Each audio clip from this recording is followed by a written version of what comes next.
Assalamualaikum warahmatullahi wabarakatuh.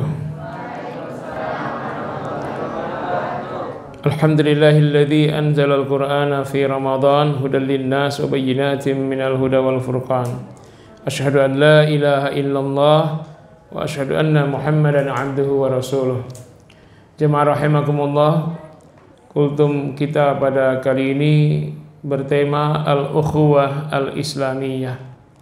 Al-ukhuwah asal katanya dari akhun.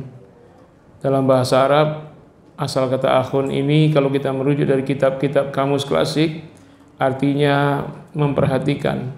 Sehingga dari sisi ini kita bisa dapat kesimpulan bahwa tidak ada saudara kalau tidak memperhatikan saudara yang lain. Bentuk jamak dari lafaz akhun ini ada dua. Yang pertama ikhwanun, yang kedua ikhwatun.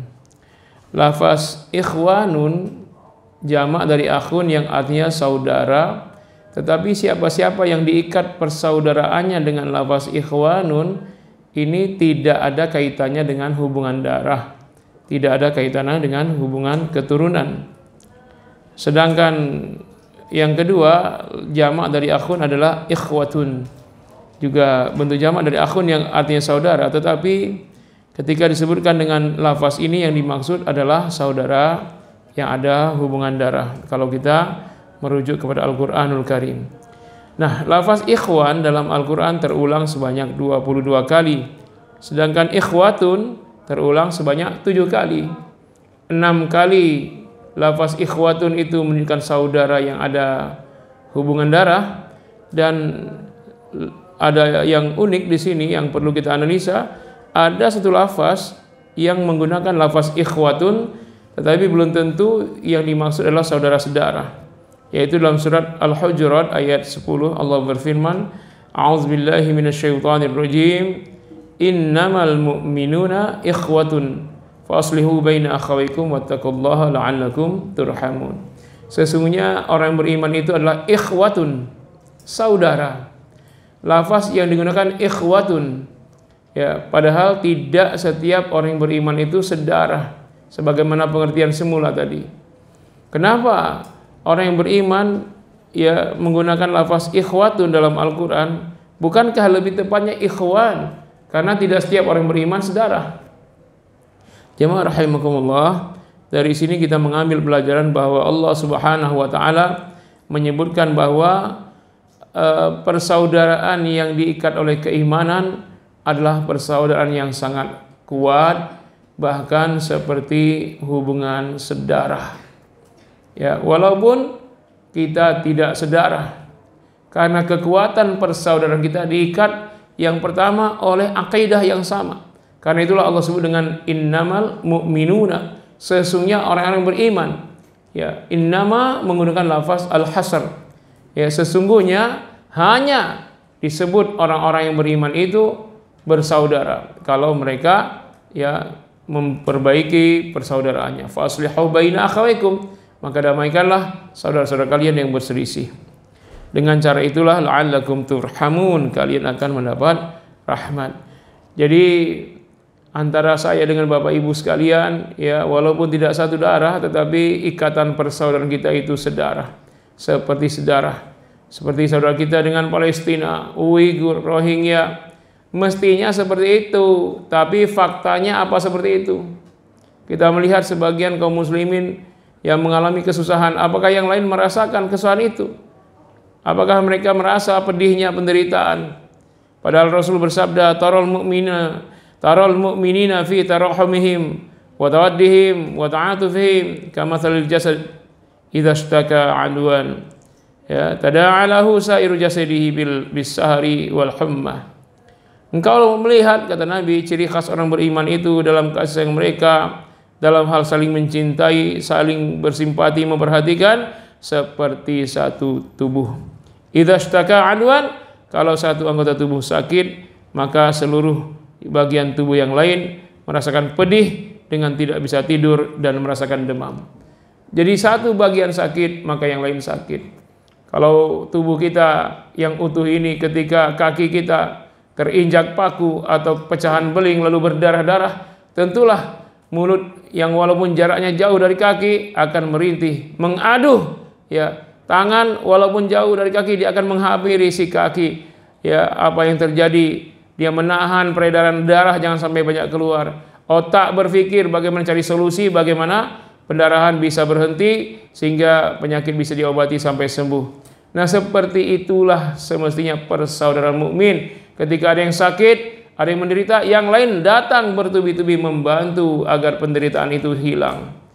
Enggak usah jauh-jauh sekarang jemaah rahimakumullah, di negeri kita sekarang orang mukmin menderita, banyak yang susah apalagi di bulan puasa. Pada menderita, menjerit, mak-mak menjerit karena bahan pokok naik, beras naik, minyak goreng naik dan lain-lain, sehingga mereka pusing bagaimana mengisi puasa ini. Jadi ini mesti menjadi perhatian kita. Bahkan di antara mereka sudah ada yang mulai kelaparan sebelum menahan lapar di bulan puasa. Kalau kita menahan lapar sekarang pas bulan puasa, karena memang kewajiban menahan lapar dengan berpuasa itu. Kalau puasa kita diawali dengan kenyang makan sahur dan diakhiri dengan kenyang berbuka, mereka telah lapar sejak sahur dan tak tahu makan apa ketika berbuka.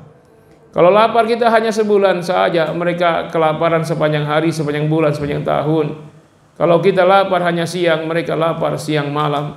Maka menjadi kewajiban kita untuk memperhatikan saudara kita yang mereka sedang menderita.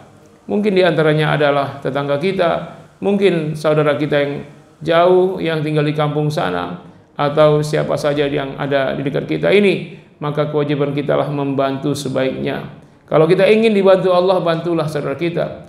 Wallahu fi aunil abdi ma kana al abdu fi auni akhihi. Allah senantiasa membantu hambanya selagi hambanya membantu yang lainnya.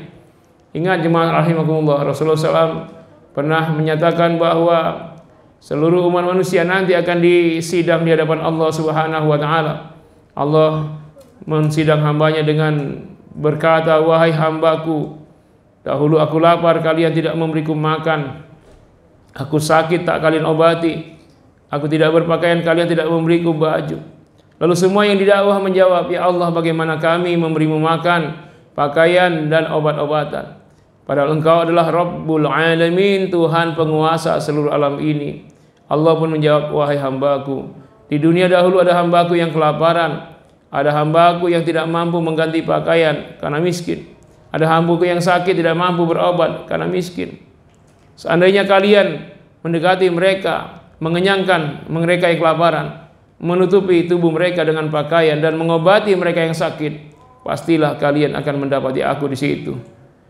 Jadi Rasul pun menyatakan bahwa keimanan kita ditentukan bagaimana kita memperhatikan saudara kita, tetangga kita yang terdekat. Tidak beriman salah seorang dari kalian yang bisa tidur nyenyak sementara ada tetangganya yang kelaparan. Jemaah sekalian, puasa mengajarkan kita bahwa penderitaan lapar dan haus tidak bahagia, tidak enak. Nah, karena itu jangan biarkan saudara kita kelaparan, apalagi ada yang sampai wafat karena kelaparan. Bahkan ada yang putus asa, mereka rame-rame membunuh keluarganya karena miskin. Ini jangan pernah terulang. Bagi kita, peran masyarakat, peran kita semua untuk saling membantu saudara yang kekurangan.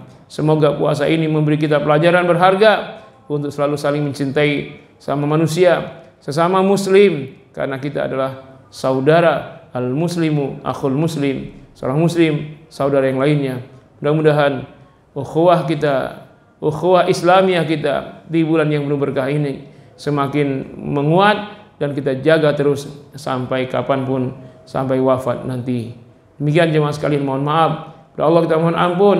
Semoga Allah membimbing kita semua agar terjaga hablum minallah kita secara individu dan juga hablum minan nas, yang hubungan kita dengan manusia secara sosial. Terima kasih. Mohon maaf. Wassalamualaikum warahmatullahi wabarakatuh.